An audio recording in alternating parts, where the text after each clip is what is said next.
Hey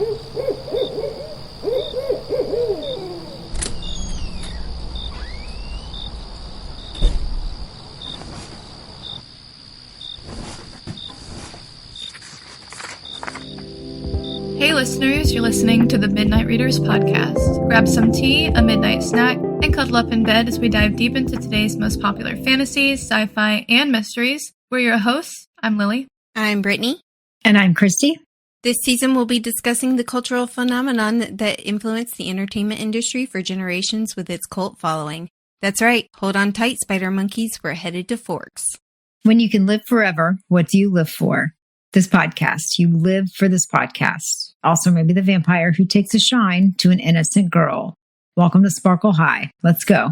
In this episode, we'll be discussing Eclipse chapters 12 through 16, where Bella prepares for her impending graduation party and breaks her hand punching the boy who said he'd never hurt her. Before we get into it, this is your warning for major spoilers ahead. This includes potentially all Twilight materials, including the movies, interviews, and companion books. We're also avid fans of the Moss universe and might accidentally let spoilers slip for other popular romantasy book series as well. Sorry in advance, like the other seasons, this podcast is rated R, so be warned. Also, a friendly reminder to please like, subscribe, and follow. You can find us on Instagram, Threads, Facebook, and YouTube. You can also join our growing community on Patreon for bonus content and more.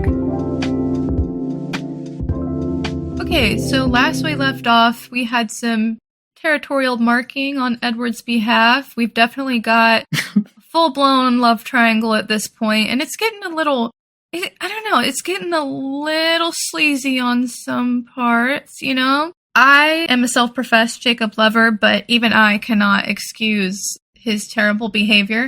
We also left off last talking about the Quiute legends, and she ends that episode kind of thinking about herself being Jacob's savior, which I thought was kind of crazy because, girl, you don't love him like that. Also, he's a werewolf and you're a human that falls over walking down the street. Yeah. Just saying. Yeah. Now, we begin chapter 12 with Bella lamenting the fact that Alice is absolutely dead set on having this graduation party. So dumb. Yeah. I know that Alice really likes parties, but I just don't think it's necessary. I don't know. The last one, how the fuck did it end up?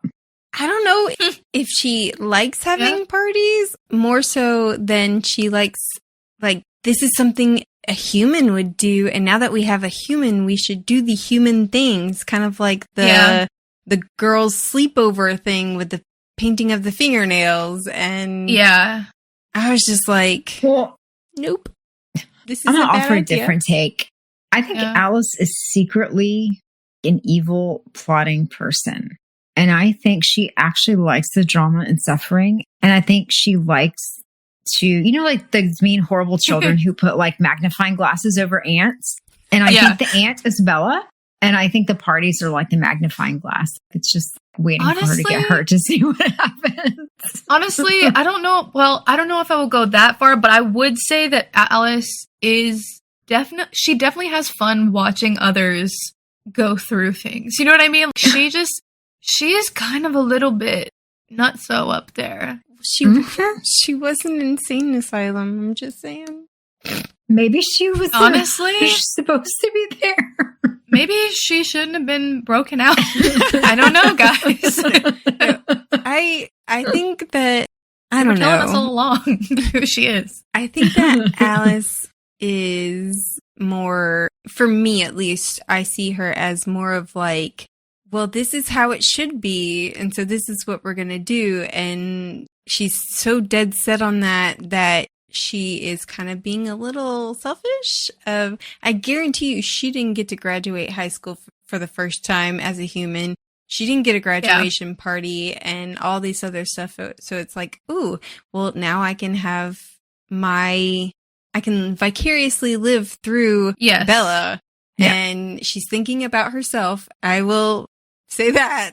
And she really should respect Bella's choices. But, you know. I think selfish is a good way to put it. Because it's like, even if Alice is not trying to vicariously live through her, she's just a little bit reckless with her decisions. And she doesn't really care what happens as a result of that if she gets to do what she wants, you know? Yeah, I get that.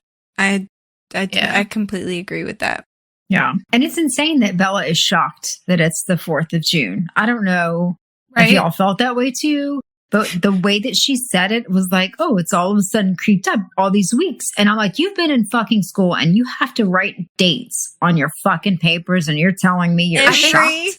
Every homework assignment, you have to date. Every homework assignment. Okay, I swear, I could be crazy, but I swear, okay, in this chapter, she says it's June 4th. She's surprised it's June 4th. Mm-hmm. Or maybe she's saying next week is June 4th. That could be what it is, because in a later chapter, she says it's May. What? Does she? When she's at Jacob's house and it's about to start storming, and he's about to do his confession, and she's like, yeah, it's so cold outside for May. And I remember being like, May? I'm pretty sure she said today was June 4th. And so that is a definite fuck up on Stephanie Meyer's part. Okay, I have to find this now because it just occurred to me because I was like, wait a minute. Doesn't she say it's May in that chapter? Okay, hold on. I really want to find this. So it's on page 326 of Eclipse, and it's where Jacob is getting ready to do his little confession, and she says, it had gotten much cooler while Jacob slept. The air was unseasonably cold, and there must be a storm on the way. It felt like February, not May. I do remember that now that you read it, and I did not think about the fact that she said, yeah, today is June 4th. Yeah, and let's see, it's chapter 12 when she says that? It's at the beginning, yeah. Yeah. Hold on. Let's see if I can find that. I guess, is Washington one of those schools that have nearly year-round school? Because we would get out of school at the beginning of May and have graduation probably around the 10th, 11th-ish time frame. Yes. Okay, so here it is on page 268, chapter 12. Alice says, Bella, do you know what day it is? And she says, Monday. She rolls her eyes. Yes, it is Monday. That would be my answer. 4th. And then she goes, it's the 4th of June? Are you sure? So Stephanie Meyer's got her time frame all messed up, which honestly explains a lot considering how quickly these books go, you know?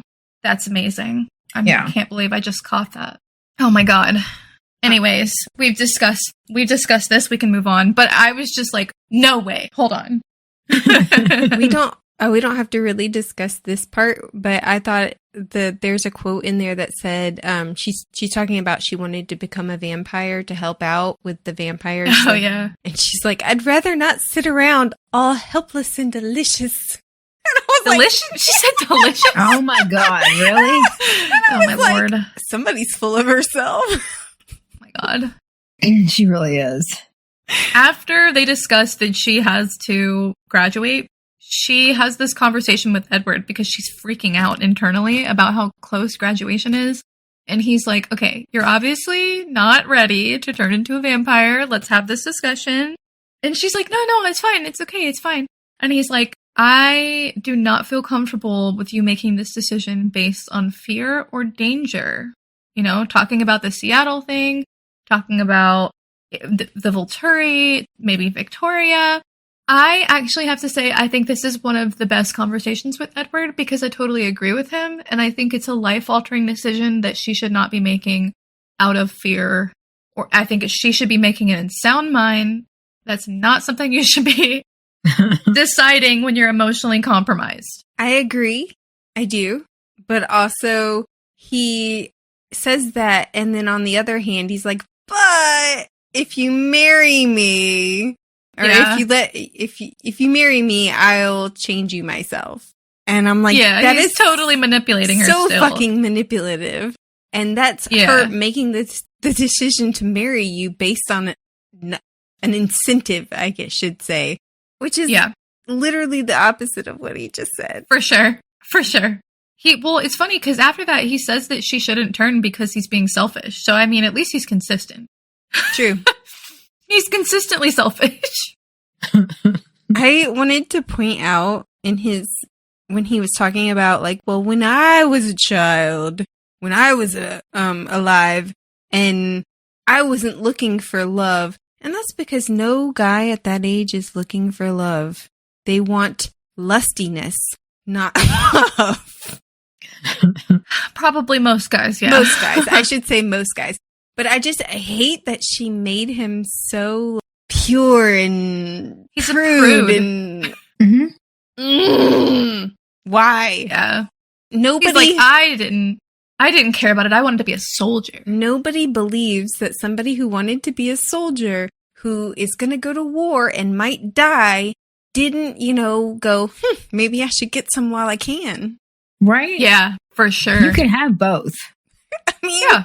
You can be a patriot and a 17-year-old boy. And get you some. And yeah. Okay, so there were a lot of in the past there were a lot of prudish people and whatnot. You in the past?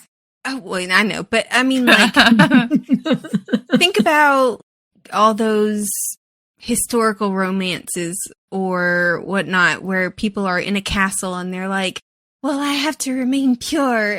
And then they're also tupping the help on the side. Yeah. Like, oh, yeah.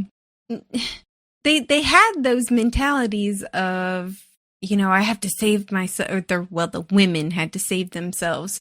But also, the men were just, getting it on with whoever they wanted. And I feel like that situation hasn't changed too much ideologically. Women still aren't. Maybe so. Aren't really supposed to. Yeah. Do as I it's say, still not frowned as I do, upon by a lot thing. of people. Yeah. But that was just my take on Edward going like, this is why I think we should get married. And Bella's whole like, she's right. If they get married, people are going to think that they're pregnant. 100%. Yeah, who cares though at that point? I mean, really? If you're a vampire, eat the people. That would be wrong. I know. Christy. Yes. Would it very, very immoral and wrong. And although, let me tell you, she was sitting there talking about what she was gonna have to deal with when she became a vampire at some point, and yeah. She basically says, well, I can deal with the fact that when I become a newborn, I might kill people because Edward would totally stop me. I can, that fact doesn't really bother me. It's the fact that I might not be able to spend every waking moment with Edward that bothers me. And I was He'll be like, ragdolling her again and she's like biting down on people, like grabbing her legs. No, Bella.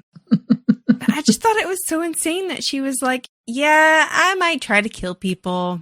It's not really something I think about. Mm-hmm. Sounds about right. In terms of the Seattle killings, the little blurb that was on the page, did you guys feel like, I don't know, first of all, it was kind of all over the place, name dropping serial killers here and there. And second of all, I was like, it doesn't really feel like a serial killer at all to me, but I was just like, this is kind of silly to read. Yeah. I took a lot of journalism classes, and I'm just going to say that a lot of that would not have flown. Yeah. In an actual newspaper. I don't know. It was silly to read. And then Edward obviously starts freaking out, and he's like, I'm going to have to talk to Jasper. So they go talk to Jasper, and we get Jasper's whole life story, which is, long story short, that apparently there are territory wars in the South only. And by the South, she means Texas and Mexico. I mean, she does kind of hate on Georgia, too, so. I kind of wrote this in the notes, too. I felt like I took on Lily's religious theory a little bit for that as well, because it felt like she pointed out the northern vampires were the good ones, the southern was the bad. And so I kind of took that as more like Mormon versus Christian. Mormons are Christians. They're just... They are? A different version of Christian. Yeah, they are. Mormon versus like maybe standard. Yeah. Baptist. Run-of-the-mill Christian. Yeah, the fucking Baptist. Wait, what did you say, Brittany? Baptist. Oh. Yeah. I don't know, I had bad vibes about his whole section, and there was other things in this section that bothered me. First and foremost, that the South is evil. You know what I mean? Like, it's the South where these territory problems are. Definitely not the rest of the U.S. or anything north of Texas, according to her. Yeah. I always have an issue with people demonizing the South as an evil place. I understand why they would historically, but it's home. Even then, there are, it's just the stereotype gets old. But then two, I really hated the way that she described Maria, which was even the little black-haired girl whose features were clearly Mexican was porcelain in the moonlight. So if anyone had any doubt that she was making these vampires white when they were not supposed to be white, then further evidence. And then two, what do you mean whose features were clearly Mexican? What you meant to say was, okay, she was supposed to be darker skinned / indigenous looking, and they made her not darker skinned. I'm like, girl, it's such a minor sentence, but it says so much. It does. And the fact that these wars started in Mexico City and spread. Yeah. Yes. All of our problems. All of our problems started in Mexico. It's just like there are a variety of Latinos and Hispanic people. There's a variety of Mexicans. And the fact that it's a territory war in the middle of Mexico and Texas speaks volumes to me about what she thinks about Texas and Mexico. Yeah. You know what I mean? Yeah. I'm just like, girl. It didn't make sense either. I think that's the part I get frustrated with is aspects that don't make sense. So you're telling me that they're worried about that the Volturi are going to come in for a serial killer in Seattle. But in Mexico, they say it actually created a massive population slump, and they had to blame disease for that slump before they got off their asses and came to investigate. So which is it? Like, that doesn't make sense. To be fair, that was the first incident of it, and the Volturi probably weren't as gung-ho about getting involved in other people's business. But I get your point. I can't imagine that with Arrow, that he doesn't want to get in other people's business. I have a feeling he is like the gossip train. Yeah, that's his specialty. Spills the tea. I also have a hard time believing 1863 or anything in that range of time was one of the earliest times they stepped in, considering they're 3,000 years old, and America has been populated far longer than it was a country. So I just cannot imagine this is their first time here. Yeah. I don't know. Everything about this section kind of pissed me off. Yeah. And the fact that she uses the word slave several times really hit it home for me. And I was just like, Yeah. Later, Jacob calls himself multiple times a slave. Her quote unquote slave, Bella's quote unquote slave, which is totally inappropriate, at least for the power dynamic between them as white person and person of color, right? Yeah. But I mean, the amount of times she used slave in this section, the rhetoric is not good. Yeah. Also, the fact that Jasper was a Confederate through and through, and the fact that he wanted to be a part of the Confederate Army so bad that he lied about his age in order to join. I'm just saying. A lot of soldiers did that, but on both sides. But it's not a good look that she included Jasper as a Confederate soldier and went out of her way to find actual Confederate soldiers' names to name him Jasper Whitlock. And I mean, I think the fact too that he lies about his age, but does it ever really go into why he wanted to join it so badly? Because you're left to assume that he is like that is why, versus if it was, I don't know, something to the effect of he lost his family, didn't have money, and that was the only reason he joined in order to, I don't know. I'm just making that shit up. But of course, Christy, he wanted to fight for states' rights. Obviously, Christy. Okay. I'm sure that That's what people would argue with us. Yeah. Is it had nothing to do with slavery. No. I'm sure. States' rights. I think the point that you're making, Brittany, is a good one, though, because especially later, how Edward calls Jacob a mongrel. Listen, Jacob had it coming. He definitely is in trouble, but I did not like him using the term mongrel because specifically during Jim Crow, like Southern history, mongrelization is a word that was used for the mixing of ethnicities and races, and they used it, segregation people used it as like a fear term. Yeah. So specifically in America, the term mongrel could be considered a very racially charged word. And the fact that Edward just throws that at him, I mean, I don't like that. I don't like that at all. I'm not saying that Stephenie Meyer had that in mind, but I think considering how she clearly already feels about people of color, and then the fact that she calls Jacob a dog, a mongrel, I mean, she calls the way that she treats the Quiute tribe, I don't know. It did not sit right with me. The other thing that didn't sit right with me was that Maria only wanted male vampires at first. Yeah. I mean, that's a half-ass army right there. I mean, if you really wanted a vampire army of badasses, then, choose women. Come on. You'd have a bunch of women, obviously. Yeah. I mean, eventually she does have Charlotte, but he very specifically says that he's training all males because, women can't be soldiers. No, they wanted soldiers specifically, and therefore they had to be all men, clearly.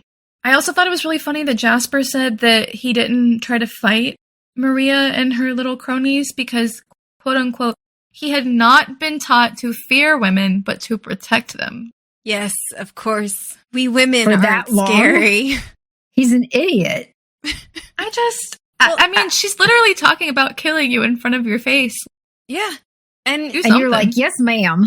And eventually he's like, she was my savior. Wait a minute, though. Wait. Yeah. But he was part of the Confederate Army. Right. Mm-hmm. So that makes sense. That tracks. Like the whole conversation, the idiocy, that tracks. So never mind. She had it I also don't think Good job, Stephenie Meyer. he would have had a favorable opinion of Maria if he had thought truly that she was Mexican. I just have a feeling. The other thing I found interesting was that as a human, he looked at Maria and her friends and also used the same language that Bella uses for Edward. Like, oh, they're angel, they're angelic. Yes. Yeah. They continue to put good heaven, angel, godly words around the vampires. And I'm like, super white. But they're killing people. Yeah. But they're white, Brittany. So but they're murdering people. They're beautiful. I want to look up because I swear I remember from this section one thing in particular. Hold on. So one thing that I thought was interesting about the three of them. So he describes Maria as she's supposed to look Mexican, but she was porcelain. That needs to be said. And then we also have Nettie. Let's see. We have Nettie and Nettie is a very cute name. Nettie and what's the other girl's name? Lucy. Thank you. Oh, Lucy. And it looks like when he's describing them, he says the woman with the blonde woman with fair hair and her skin tone was Snow White. She's the one that looks like an angel. Of course, it's the blonde. I didn't think she liked blondes, though. I don't know, man. It's not Maria that looks like an angel. It's the other. The other was blonder still, her skin just as chalky, her face was like an angel's. That's page 293. So, I don't know. I thought that was interesting. She had fair hair and her skin was Snow White. Motherfucker. I just can't get over the fact that he says even the little black-haired girl whose features were clearly Mexican was porcelain in the moonlight. I just can't. Alright, I'm done. I'm still not over that. The other thing I wanted to bring up about Jasper's past is that vampires don't change. They can't even eat because their digestive system doesn't work. They can't cut their hair because the hair won't grow back, but they leave scars? Yeah, so apparently venom is the only thing that can leave scars. Jasper has a whole bunch of scars on his arms, and again, my mind went to, you want to know how I got these scars? Like very Heath Ledger Joker. But I just thought it was so funny that he whipped up the arm and he's like, check this out.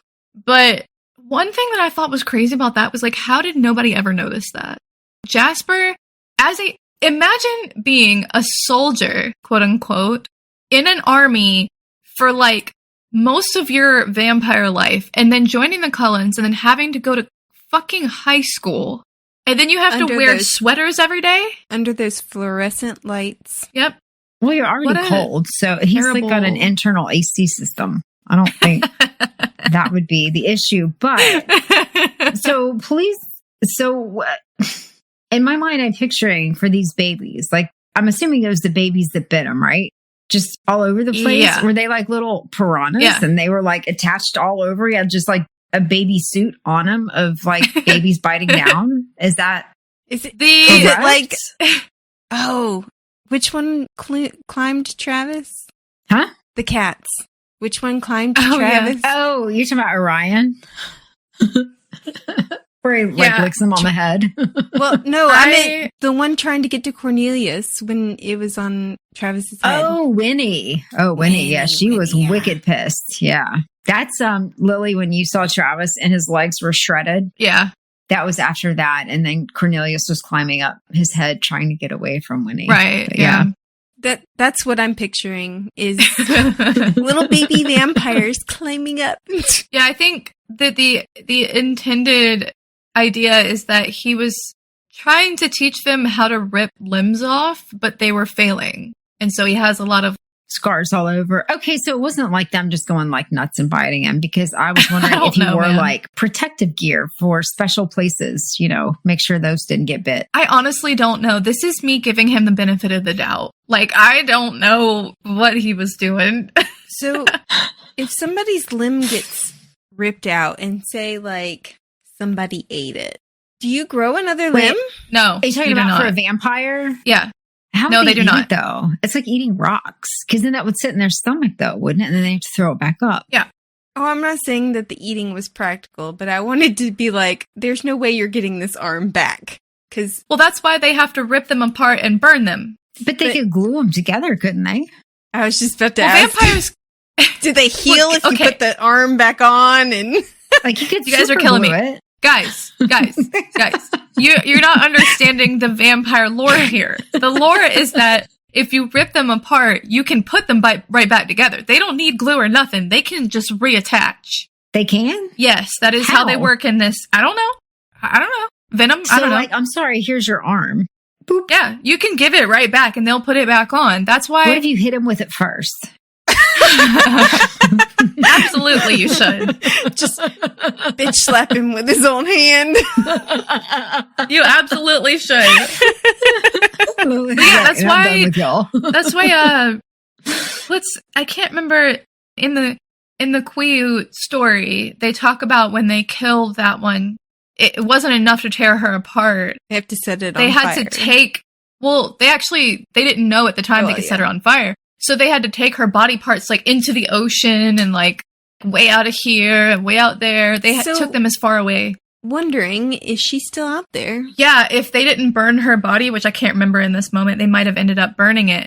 But if they didn't burn her body and her body was able to find its other pieces, she could put herself back together. I have another question. Okay, so it goes back together. But what if, just for shits and giggles, they put the legs onto the armholes?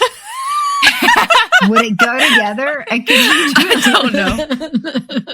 I do not know. This is not Frankenstein 101. I just think that I know that that's possible. They can put themselves back together. We should experiment. Let's go find a vampire. A Twilight vampire.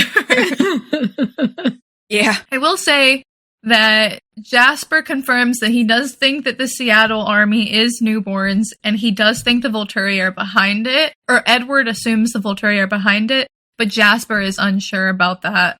And one of the things that pisses me off about this conversation is Edward is always hearing other people's minds, but he's never telling Bella anything. And if I was his girlfriend, I would be the most annoying girlfriend. I would be like, what did she say? Yeah. What is she thinking right now? Yeah. What are you hearing right now? Like, I'd be like, wait, what happened? What is he thinking? Alice, you had a lift of her lips. What did she think? What's going on? Yep. I'd be like, what's going on? Hello? I'd take her to other people, or I'd take him to other people and be like, tell me what they're thinking. I want to know. That's probably why he loves Bella, because she does not give a fuck. Because I would be up his ass. I would want to know everything. I would be like, girl, what am I missing right now? And yeah, Bella doesn't care about that at all. Which I'm like, how? I am so nosy. I am too nosy for that. Same. I mean, we gotta have the tea. Yes. Why else would we be here discussing these books like they are hot gods? I mean, I'm just saying. This is why we read books, so we can watch other people's lives. Why you watch reality TV? Yeah, exactly. But I will move on and say that Edward starts freaking out about the newborn vampire clan that is in Seattle, if you can call it a clan, I guess, army. And they decide they have to do something about it as a group, because they're fearing what the consequences could be if the Volturi show up and come and ask why Bella hasn't been turned yet. So they decide we're going to need some help, and Carlisle calls the Denali clan. Denali. But it turns out Irina is still very upset that the wolves killed her lover, Laurent, and she wants revenge, and she's not going to help them unless she gets revenge on the werewolves, apparently. My thing about revenge... What the fuck? Yeah. Yeah. Go ahead. My thing about revenge is that you get revenge if, somebody attacks your loved one and kills your loved one, then you get to have revenge. But if someone attacks your loved one and your loved one kills the attacker, then you don't get to have revenge. Right. Yeah. To me, Irina should be the one. Yeah, exactly. Yes. Irina should be the one. I agree with you, Christy. If she wants revenge, it should just be up to her. Oh, no, that's not where I was going. What were you going to say? I was going, Irina should be the one that should be killed. Should be killed or should be making up for it. Because they should go after Irina because she's a part of that, because that was her lover. Therefore, she is somewhat responsible because blatantly she knew something was wrong. And I would have been like, the only way that we're not going to attack you is if you help us with this. Then you will be forgiven for trying to go after Bella. I don't believe in holding other people responsible for their loved one's actions. So normally I do disagree. Well, normally I don't, but the fact that she pulled that shit with them, if I were them, then I would turn around and say that and be like, that's fine. If you're going to play this card, then we are too. Yeah, I could see that. Yeah. Yeah, I kind of agree with that. Because she pulled that, then I feel like either it can be up to Irina to get her revenge if she's going to hold on to that, and then the Denali clan needs to decide, we're going to separate from you. Or if you want to pull that shit, then, we're going to have to say, you have to help us and then you'll be forgiven, because that's bullshit.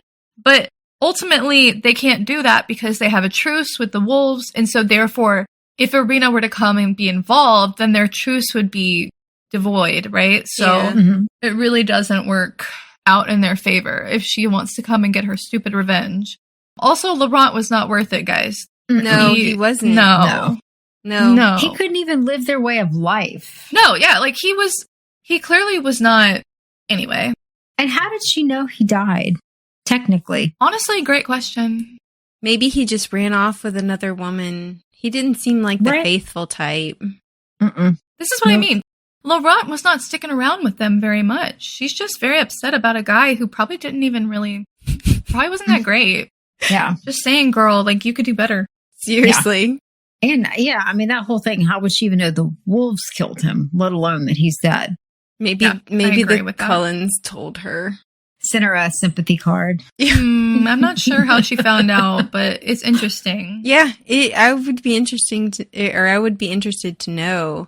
Because I wouldn't think that Edward would take the time to be like, oh yeah, by the way, this guy that you liked who tried to kill my mate, yeah, he's dead. And I don't think Maybe Carlisle she found out because either. she came looking for him.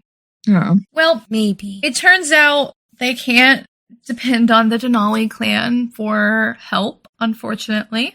And that means that they're going to have to do some other preparations before they go down there. Jasper's going to have to teach them how to fight. They're still looking into ways that they can possibly get help from Peter and Charlotte, Jasper's old friends. And meanwhile, Alice is not backing down about the party. Yeah. She still wants that party, by the way. That's why it's so hard to take any of this seriously. Yeah. With all of the danger and shit, because it's written in a way that they don't even take it seriously, because you're going to go to this like frivolous party after I don't know. It just was nuts to me. But you only get to graduate as a human for the first time once. Well, not always. Certain places it's more than once. I just don't think high school graduation is that big a deal. Me neither. Me neither. Personally, I would have skipped mine if I had the chance. Honestly, same. I think I did skip mine. I skipped my college one too.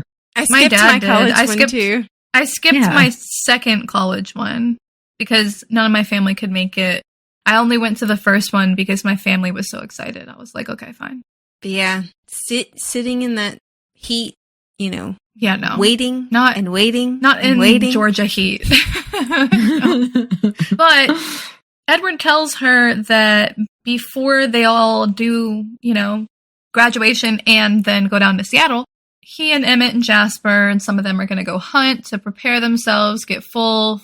And she talks to him about the blood thing. And she's like, is it important that you guys are not thirsty when you're fighting? And he's like, yeah, because blood makes us feel stronger. It gives us our powers. Human blood would be better, but we're not going to do that. Jasper did mention that might be a good idea, but obviously that's a bad thing to do. She has a moment of thought of, I almost was like, no, that's what you need to do. Whatever. Yes, yeah. And honestly, when I was reading this bit where he's explaining that human blood makes them more strong, I was thinking to myself, so really the Cullens should not win this fight. They really shouldn't. Because, unfortunately, if the truth is that human blood gives you an advantage, then, and you have a whole group of people who are fighting against a way larger army, who are all very fed on human blood, then and it's said that they're more reckless, they're more chaotic, they're harder to predict, they're harder to fight because they're so strong when they're born. They have no limits. Yes. Then realistically, the Cullens should be a lot more scared about this fight, I think. I think they should too. I don't know. I'm just like, why are you guys so nonchalant about this? Exactly. And speaking of nonchalant, I have this little tiny rant. It's not a very long one, but okay. when Bella is on the phone, Edward is playing with her hair or whatnot, and she's like, "Oh, Edward's so patient. He didn't care that I was on the phone for a few minutes." And I'm like, "Are you fucking kidding me? You think that's being patient? He's a fucking 100 and something year old." Yeah. Yeah, I was like, girl, he hasn't been sleeping for 100 years. But he managed to stay calm during a 5-minute phone call. Girl, he's been practicing this for a long time. I want to shake her. But I did point out they decide to babysit Bella and when they go on their trip. And she sees the vampires as babysitting them. And she sees Jacob as spending time with him. And I was like, she really does view Jacob as a child. Or at least a peer. I don't know. But what do you mean? She sees the vampires as above her. Yeah. Like a parent that has to babysit her. And when she spends time with Jacob, she calls it spending time with, like you would hang out with a friend or something like that. So the language that she uses, again, is very telling about how she views the vampires as superior and Jacob and the werewolves as children. Well, I think she views the vampires more. I mean, Edward's like her granddaddy. Oh my gosh. I don't know if I would think of, I see what you're saying, but I think it's more if she sees the werewolves as equals, not really as children. She is a child. If she was putting herself on a child. Yeah. I see what you're saying is like, if she's putting herself on the children's rung, then they're also children, I guess. But she does say like they need to be protected. So that makes sense because she's so afraid that they're going to get hurt. Yeah. But also, she tells Edward, oh, go ahead. I was going to say, also, I thought it was fucked up that she described Forks as a war zone. I was like, have you ever been to a war zone? No, I don't think so. But she tells Edward, she's like, well, I don't need people to babysit me. I can just go hang out with Jacob. And she decides to go hang out with Jacob, who is apparently not resting well. Apparently he's on double duty for wolf pack territory duty. And he falls asleep pretty fast next to her, which I was like, this poor guy. At this point, I was feeling bad for him. I was like, oh my God, Jacob. Sorry, I'm so sorry for you. He's like sleeping through Emerald. She's letting him, she's letting him sleep while she's contemplating, waiting, turning into a vampire. Random thought again. Sorry. The fact that when she's watching Emerald, she's like, I'm not putting that much effort into Charlie's dinner. Girl. Like, you're graduating high school and you're still thinking about Charlie's dinner? For real. Charlie is old enough to make his own shit. For real. Really for real. And sorry, that was, just moving on. I love that Jacob in this scene is like, any special plans next week? Like, so subtle, my guy. Yeah, I was like, mad about it, but now I'm going to be like, what you doing? You know that if she said, yeah, I'm going to get turned next week, he would immediately start raging. He would just be so mad. Oh, hell yeah. But, go ahead. No, go ahead. I was about to move on. What were you going to say? I was just going to say, I thought it was funny that in this particular one, I literally wrote, because we know what's coming. I literally wrote, I like how Jacob is upfront, tells her like it is and what he wants, but in this chapter so far isn't forcing it. So, right. So incredibly wrong. Yeah. Because. I was also like, I like somebody who is blunt about their, I don't want to have to sit there and be like, So I was glad that he was straight up blunt, especially since she's in denial. But also, she should have known because everybody fucking telling her. And he had some courage there because I know how hard it is to actually say it's hard to confess, to somebody like that. I didn't like that. To preface this, Stephanie Meyer was like, this is what she wrote. She said, it almost looked like he was blushing, but it was hard to tell with his dark skin. Why was that necessary? Why was that necessary? Why didn't you just say something like, he looked bashful? I don't know. Like, there's so many ways to call out how he feels or how he's emoting without being like, but he was dark-skinned. Did you guys forget he has dark skin? Yeah.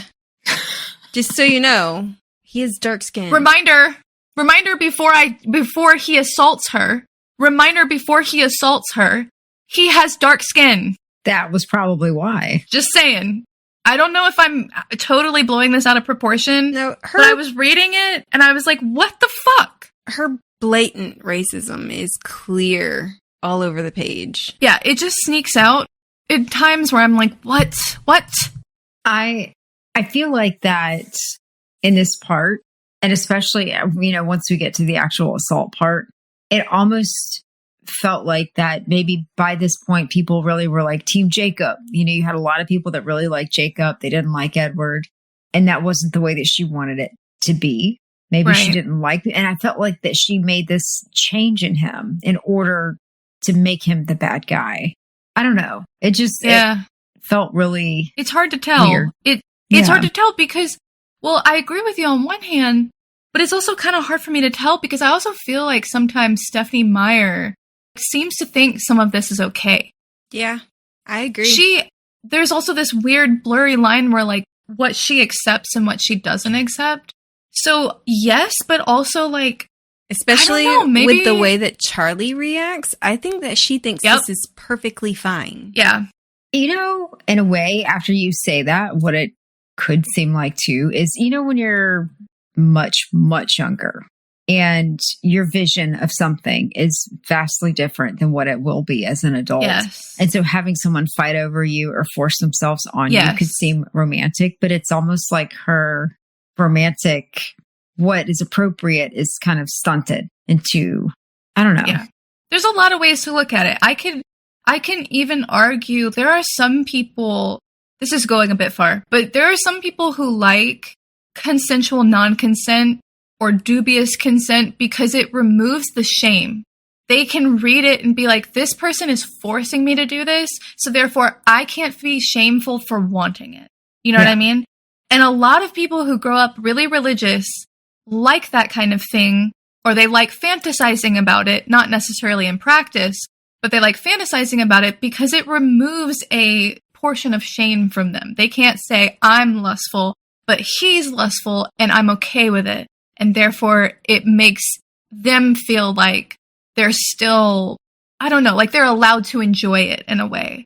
And I could even argue that for either Edward or Jacob's character in certain senses, but I have trouble with making that argument considering how she treats Jacob's character as other. She others him so much. She makes him like, you know, she makes him less than a lot. So I have trouble making that argument. Yeah, I felt like this was a lot like, and I said before, Brittany had to disagree with me. For any Buffy fans, you know, that scene with Spike where he forces himself on to Buffy. And I think a lot of people felt that same way, that it was just outside the character norm and that it wasn't something he would have done. So you don't really blame the character, you blame the writing for it because it didn't match. And it just felt like this was a little bit that same way, that it didn't quite match, and that maybe it was a way for her to get people to not like Jacob and to accept maybe, you know, Bella and Edward together versus team Jacob. I disagree. I'm my brain is literally like replaying. There was this guy that I liked. I had the biggest crush on him, and he got drunk and tried to kiss me, and I pushed him off, and because I was at work, and my boss was like, "Why doesn't he want to kiss her when she's sober?" Or when he's sober, and it just, I feel like he was kind of forceful about it until I backed away from the drive-through window. Drive-through window? Yeah. He tried to kiss me. Were people still ordering? Oh, my Lord. He tried to kiss me through the drive-through window. Oh, he was in a car. Okay. No, he wasn't in a car. He just walked up to the window, grabbed my face, and tried to kiss me. But assault. I didn't think anything of it because, you know, I was 16 at the time, and he apologized for it later, and he was like, I was drunk, I'm sorry. But it just, for me, he was a nice guy who had never even shown interest in me. And then for me, it's like it's not that he didn't change, and Jacob's always been pushy about his feelings. He has. So it's hard for me to say that this is out of character, especially since Jacob is 16 years old. And even though we think of him, like, I have trouble thinking of him as a 16-year-old sometimes, but I can see this in his I don't know. character. I feel like the kiss part, maybe that could be. The part that I would argue is out of character is the fact that she's fighting back to get away from him, and he doesn't let her. He holds her there. That's the part that I felt like was out of character. So I could see him kissing her, but then if she kind of pushes off, that he would have been like, okay, my bad. But that's the part that I didn't like, is the fact she actually had to go like dead fish for him to release her. But he's also convinced that he's convinced that she's in love with him too, and just doesn't know it. And yeah, he gaslights her up and says, well, you kissed me back. And he's like, she did the opposite of kiss you back. Like, she stopped moving. And on top of that, I think for a hormonal teenager, he was probably mostly focused on how he was feeling. I think I understand kind of where you're coming from, Chrissy. On one hand, I think there's a side of Jacob, like we see in New Moon, where he's very like sunshiny and fun, and you don't want to think that he is pushy or that he doesn't care about Bella's feelings and stuff like that. Like, he's very attentive to her in New Moon. I think from here on out, I'm not sure what changes. Maybe he was always like that. Maybe it's hormones. Maybe she just starts writing him differently. But from here on out, I do feel like this is consistent with his character because, as you'll see, the farther we read, the worse it gets. Well, that's what I'm thinking, though, is that it feels like that it was a turning point, that in the past, that wouldn't have been what he would have done, but now it has changed too. And I don't know if she started to write him that way in response to so many people being Team Jacob. Yeah, I don't know. He has changed as a character in the sense that he has now got these wolfy supernatural stuff going through him too, which makes him more aggressive. He's more confident. And like I said, he's pretty damn convinced that she's in love with him. He's convinced that she's at least got feelings, right? Which she has made it clear that she does, though. She has. I do not fault him for thinking that. But when she says straight up, she has now said it several times, no, and I don't like you that way, then he needs to listen to her. Yeah. And let me be clear, I don't give a fuck what she has done, said, or made him think. The second she says no, it's over.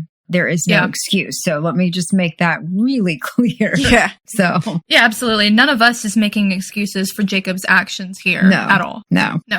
I just, ever since the scene, reading it the first time, I can't forgive him. I don't know why. It's awful. No, I can't. It makes sense, though. The way that it's written, it is triggering. I think it's very triggering. It's very triggering, especially if you've experienced that. Yes. And I think, this is the second time I've read the books. The second time only. Same. I think reading this at such a young age, I don't think I internalized it at all. I don't think I realized what was happening here was assault. And it makes me think, I'm like trying to think back to the movie, like, does the movie downplay it? Or is it this bad in the movie? I think it downplays it. Reading it, because I feel like reading it is so much worse this time around. I was reading it and I was like, oh my God, this is classic trauma response. She's pushing him and she just gives up. And I can't blame her. Like, that she has to wait till he's done. It's a classic reaction to this kind of situation. I felt awful for her character in the moment. And I was like, oh my God, Bella, I'm so sorry. And then I was so proud of her for attempting to punch him. Yes. I was like, yes, thank you. I'm so happy you did that.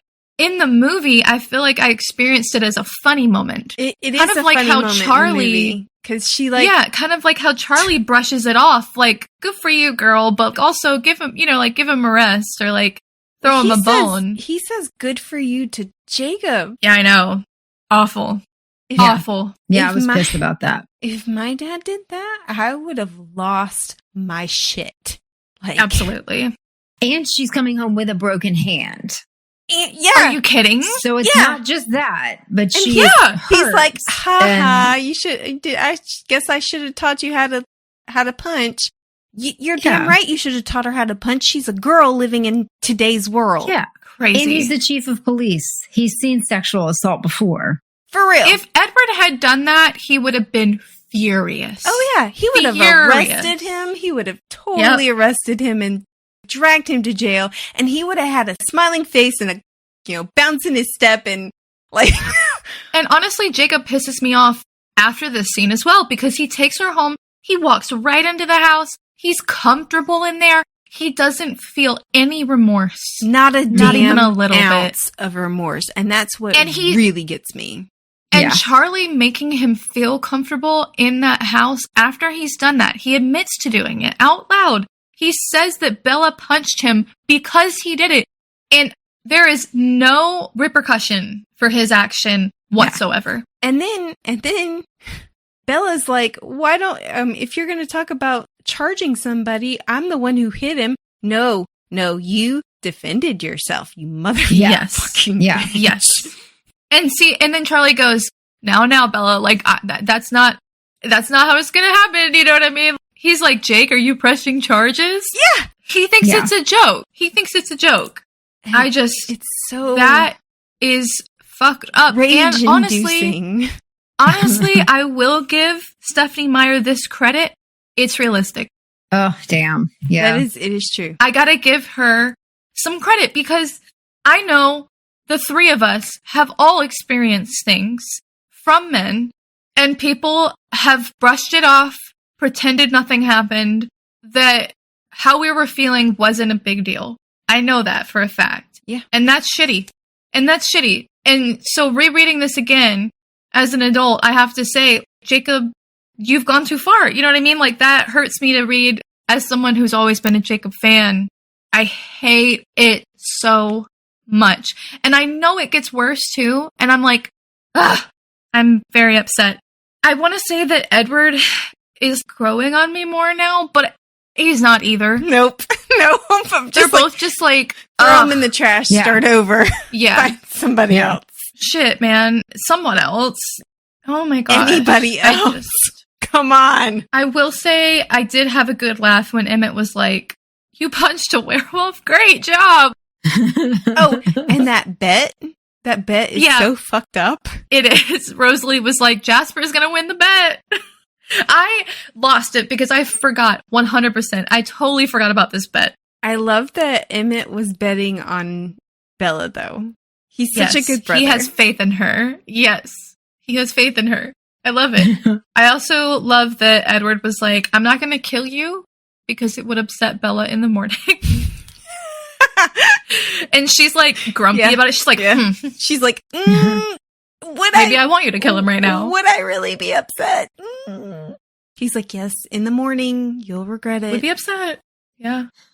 Yeah, Jacob being all big macho, like, fight me about it. Nope. It's not pissing cool. me off. It's not cool. When people act macho like that, it makes me want to take a bat to them. Even if it's on my behalf. I will be the first girl to admit, I like fictional angry men. You know what I mean? Like, I like guys that are a little over the top, right? But in real life, fuck no. Okay. Fuck no. Fictional men who are protective of their women in books. Sure. Yes. Jacob is it's not because he wants to protect Bella. It's because he wants to prove that he's the bigger man. He wants to mark her like he's about to start peeing on her. 100%. Yeah. And 100%. It is not cute. Not cute at all. No. And I think the difference is in a book with these, with a little bit overprotective, you also get to hear their thoughts. So you understand the reasoning behind it. In real life, you don't. So it just comes off poorly. Yeah. Like Professor Washer. Are we talking about teeny weeny or are we talking even when you... I'm just wondering. I hear that phrase now and I'm like, oh. I mean, even guys... Even when you hear their thoughts in the book, sometimes you're like, okay, I hate you more. Like, yeah, I hate you more.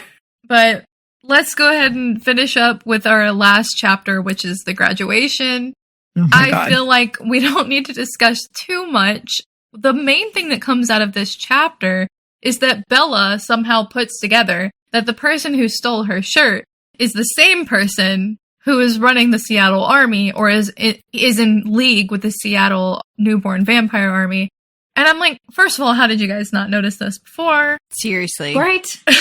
But, okay, understood. I'm glad that this was addressed at some point in the book. To be fair, I've always kind of felt that main characters are at least a little slow when putting things like this together.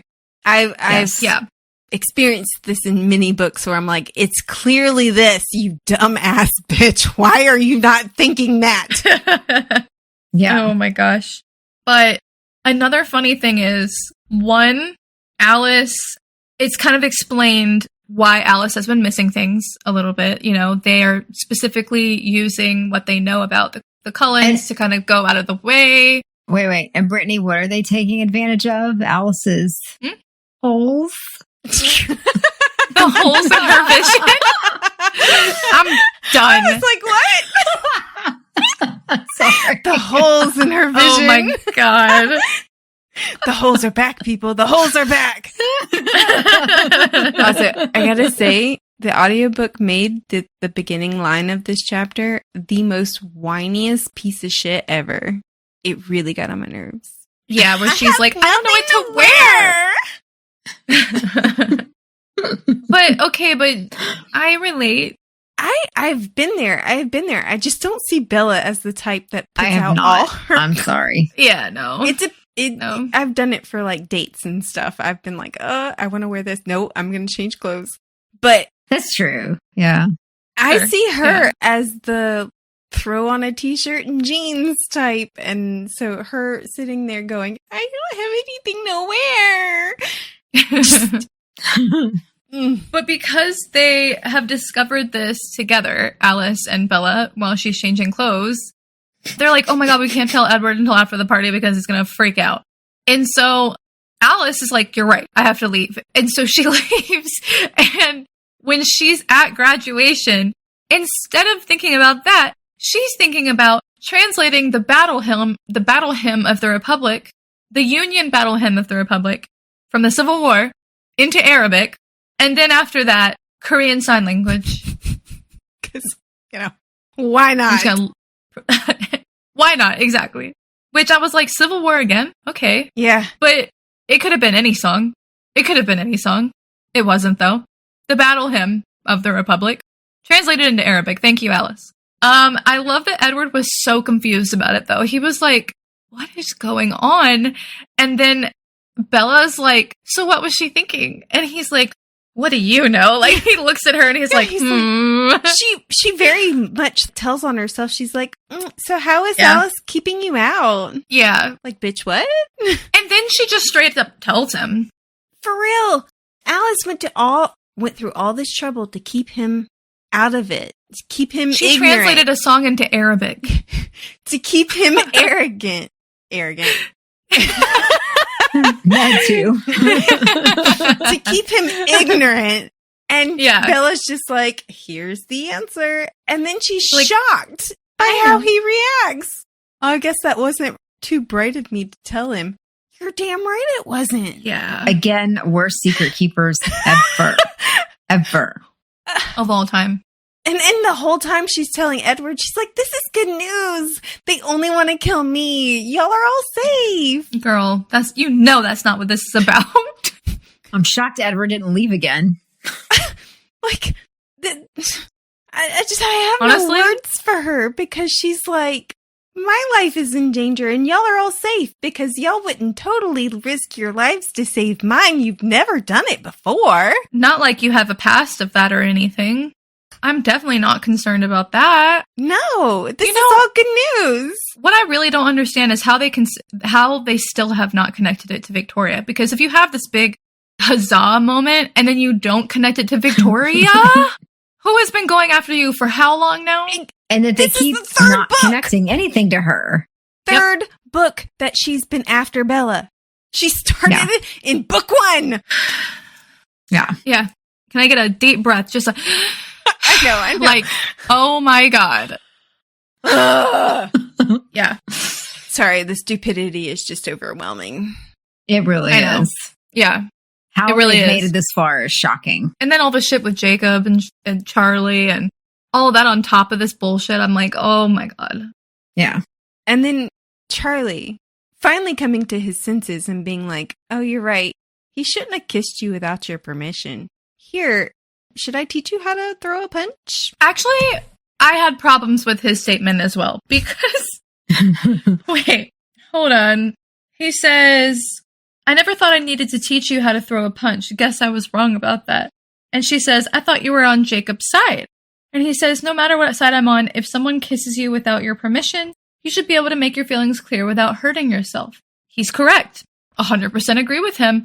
But it shouldn't be a situation of where, like, she has to throw a punch. Hurt herself. Yeah. Yeah. The way he says it is, you should be able to make your feelings clear without hurting yourself. Yeah. What he should have said was, you shouldn't have to be throwing punches at all. Yeah. You know what I mean? You shouldn't have to be dealing with this shit. Yeah. Yeah. Maybe we should have a talk with Jacob about getting permission or reading the room or, you know, not assaulting and then he tells people her, and then being gleeful hit him about in the gut. And then he says, hit him in the gut next time. And she's like, next time? Yeah. There's not going to be a next time because he's not going to kiss me anymore. There's no way. And he's like, don't be too hard on the kid. He's young. That's that bullshit about, like, boys will be boys. Boys will be boys. He's young. And that's how you raise a serial killer. You're a police officer who's like, this boy assaulted my girl, and I'm just going to be like, the next time he assaults you, just punch him in the gut. Punch him in the gut. So, it's fine. Would the boys will be boys work for Edward? No. Ain't no way. Nope. Not and he says he's still her friend. Which, honestly, if my friend assaulted me like that and didn't listen to me when I pushed them off, and then continued to kiss me when I was a limp fish in their arms, and then laughed when I punched them in the face, I don't think we'd be friends after that. Yeah, no. Especially when... call me crazy. He didn't, again, not showing any kind of remorse whatsoever. No. He was gleeful about kissing her. Yeah, he thought it was hilarious. And so did Charlie. Yeah. I am glad we're on the same page on this because I am very devastated right now. I feel like I've lost a beloved character in my mind, you know? Yeah. And as much as I have defended him up to this point, I cannot, you know, there's no way I could. I feel like he's a Tamlin for me. I don't know. At some point... It's rough. Well, I read the book as an adult, so yeah, I liked him in the beginning. And then he Tamlified. Tamlified. It's a new word. It's true. Tamlified. Yeah, it's a good word. I just think he could have been such a great character. I don't know. Yeah. I just feel like it's such a shame. I think that's the problem, though. I don't think she wanted him to be a favorite. Yeah. Well, problem solved. Well, anything else we want to discuss before we end it here? How about Jessica at graduation going, let's be friends? Bella, isn't it so cool that we met each other like 2 years ago and now we're here? Yeah, and I'm not evil anymore. It's amazing. And it's not even a full 2 years. I think you're thinking of Lauren. Yeah. No, remember whenever Edward comes back at the beginning of the book, she says that Lauren and Jessica are now part of the evil gang. Oh, I gotcha. Okay. I see what you're saying. So Jessica is no longer evil. Right. Sort of. Yeah. In this moment. And Bella's like, all right, well, I guess I'm glad that you don't hate me right now. I'll accept it. Yeah. It's like, I don't have to fucking put up with you anymore. I'm super happy about that. This whole book, she's been thinking about changing. So she's just like, well, I'm glad that we're ending on a nice note since I'm going to die. Isn't that super morbid? It is. Yeah.